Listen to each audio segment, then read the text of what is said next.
Hello guys, তোমাদের কাছে একটা নতুন নিউজ নিয়ে এসেছি। তো আমি একবার ট্রাই করে দেখি কেন হচ্ছে না, ওপেন হচ্ছে কি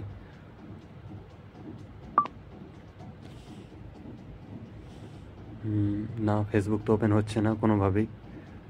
তো মনে হয় নতুন কোনো আপডেট এসছে ফেসবুকে, বা ফেসবুকে অন্য কোনো প্রবলেম হয়েছে। তো এটা নিয়ে চিন্তা করার কোনো প্রবলেম নেই, কারণ নেই। কারণ ফেসবুক আজ একটা দিন ওয়েট করে দেখো ফেসবুকটা কি হয়। মনে হয় নতুন কোনো আপডেট আসবে, সেই জন্য এরকম প্রবলেম দেখাচ্ছে।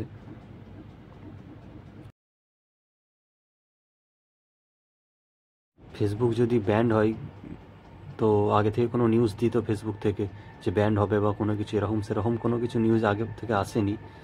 তো আমার মনে হয় যে ফেসবুকে কোনো নতুন কোনো আপডেট আসছে, সেই জন্যই এরকম হয়েছে। তো চিন্তা করার কোনো কারণ নেই।